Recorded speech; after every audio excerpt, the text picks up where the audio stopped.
dienesti sadarbojās sekmīgi un, protams, arī jāpasakās laika apstākļiem, kas bija labvēlīgi, kad bija iespēja pirmkārt izmantot glābšanas operācijā helikopters, otrkārt bija iespēja arī piekļūt ledus gabalam pa tiešo kuģi, kurš varēja uzņemt vairāk kā 160 cilvēkus vienlaicīgi.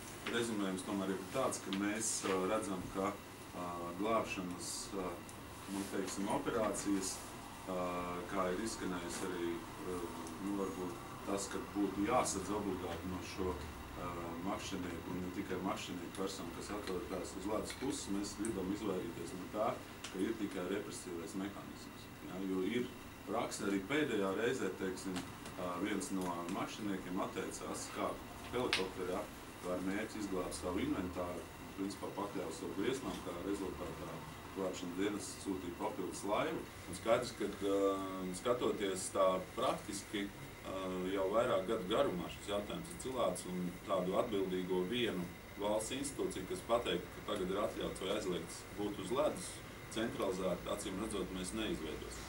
Līdz ar to skaidrs, ka pašvaldībām uz vietām ir tuvākā pieeja šim.